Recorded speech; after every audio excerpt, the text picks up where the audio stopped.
क्या हो अगर यहाँ लिखा हर एक नाम कभी भुलाया ना गया हो? क्या हो अगर पीढ़ियां एक उद्देश्य के साथ सुरक्षित रखी गई हों? क्या हो अगर इतिहास खुद एक निर्देशित रेखा हो, ना कि बस रैंडम समय? पढ़ो और देखो कैसे यहोवा हर पीढ़ी को संभालता है। आदम, सेत, इनोश, केनान, महालालेल, जारेद, इनोक, मेथुशला, लामेक, नोआ, शेम, हाम और जैफेत, येफेत के पुत्र, गोमर, मगोग, मदई, यावन, तूबल, मेशेक और तीरास। इनमें से जातियां पृथ्वी पर फैल गईं। हाम के पुत्र, कुश, मिस्राइम, पूत और कन्नान। इनमें से बहुत से लोग और देश निकले। शेम के पुत्र, एलाम, अश्शूर, अर्पक्षाद, लुद और आराम। और अर्पक्षाद से रेखा आगे बढ़ती है। एबर के 2 पुत्र हुए, पेलेग, क्योंकि उसके दिनों में पृथ्वी बांट दी गई थी। जातियां पृथ्वी पर अलग अलग हो गईं। शेम, अर्पक्षाद, शेला, एबर, पेलेग, रेऊ, सेरूग, नाहोर, तेराह। तेराह के पुत्र, अब्राम जो अब्राहम है, इश्माइल के पुत्र, नेबायोत, केदार, अदबील, मिबसाम। 12 राजकुमार अपनी अपनी जातियों के अनुसार। कैतूरा के पुत्र, जिम्रान, जोगशान, मिदान और मिदियान। ये भी जातियां बन गए। इशाक के पुत्र, एसाव और इसराइल। 2 रेखाएं इतिहास में अलग होती गईं। एसाव के पुत्र, एलिफाज, रेऊल, येऊश, जालम और कोराह। एदोम के प्रधान इसी रेखा से बने।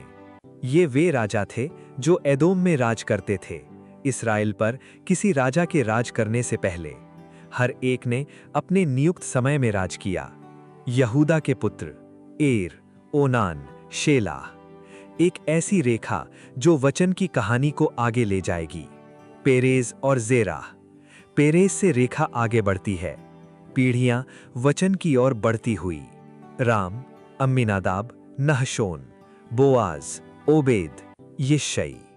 यिशै के पुत्र, एलियाब, अबीनादाब, शिमेया, दाऊद सबसे छोटा, फिर भी चुना गया।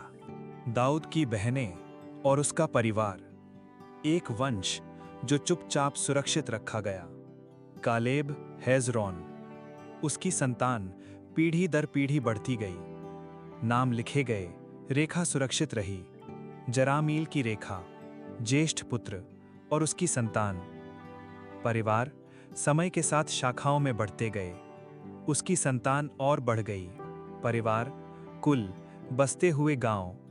रेखा और दूर तक फैलती गई। शेशान का परिवार पीढ़ियों के साथ बढ़ता गया। हर शाखा लिखी गई। कालेब की एक और शाखा उसी वंश के अंदर फैलती हुई। रेखा के अंदर भी रेखा। उसकी संतान नगरों में बस गई। जमीन बांटी गई, परिवार स्थापित हुए। लेगेसी भूगोल में रूप लेती हुई। ये वही परिवार हैं जो लिखे गए, पीढ़ियों तक सुरक्षित रखी गई रेखाएं।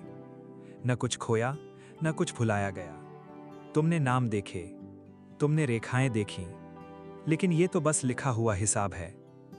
खुद पढ़ो पहला इतिहास अध्याय 1 और 2 और देखो यहोवा इतिहास को कैसे संभालता है। आने वाले कल की फिक्र छोड़ो, प्रभु पर अपना विश्वास जोड़ो। हर दिन के लिए उसकी कृपा है, हर दिन पर्याप्त यही आशा है।